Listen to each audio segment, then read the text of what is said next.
Nauwi sa madugong pamamaril ang alitan ng dalawang pulis sa loob ng Provincial Explosive and Canine Unit of PECU sa Bangan Abra matapos umanong ireklamo ng isang kanyang kasamahan sa regional office dahil sa pagpasok sa trabaho ng lasing.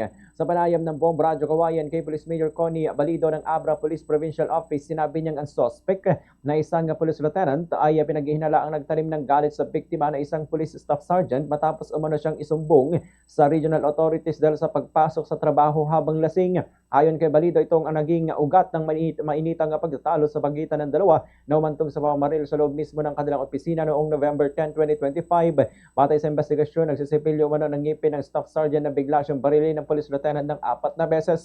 Narinig naman na isang police senior master sergeant ang putok katagad na nagtungo sa lugar, ngunit maging siya ay pinaputukan ng lieutenant. Gumanti naman siya ng putok at tinamaan ng suspect sa dibdib. Agad na dinala sa ospital ang staff sergeant at ang police lieutenant, ngunit parehong idineklara na dead on arrival ng kanilang attending physician.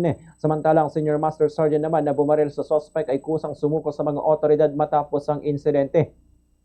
Sinuri rin ng scene of the crime operative sa Soco ang lugar, ang krimen at na-recover ang service firearms ng mga nasawing pulis kasamang 4 na basyon ng bala mula sa caliber 45 pistol at 2 basyon ng bala mula sa caliber 9mm pistol.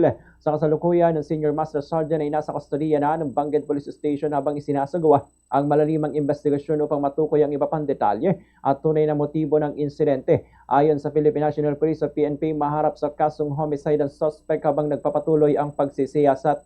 Ganito ang bahagi ng pahayag ni Police Major Connie Balido. Insidenteng ito para po malaman natin kung ano ba talaga yung motibo kung bakit nangyari ang krimen na ito, sir.